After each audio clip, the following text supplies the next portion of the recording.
वर्तमान समय सबुठारु चांचल्यकर रिपोर्ट पछरे पड़गले खोद मुख्यमंत्री कंटा बांझी आसन रे बदली गला ट्रेंड।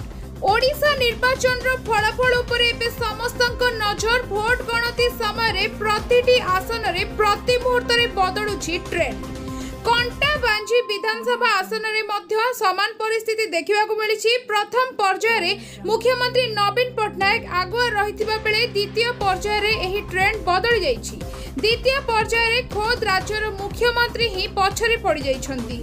मुख्यमंत्री को अतिक्रम करी बीजेपी लक्ष्मण बाग आगे जाइछन्ति। मुख्यमंत्री अपेक्षा लक्ष्मण 521 खंड भोट आगरे रहिथिबा सूचना मिली। द्वितीय राउंड सुधा मुख्यमंत्री को मोट 5003 खंड भोट मिलिथिला एवं लक्ष्मण बाग 5524 खंड भोट पाइछन्ति।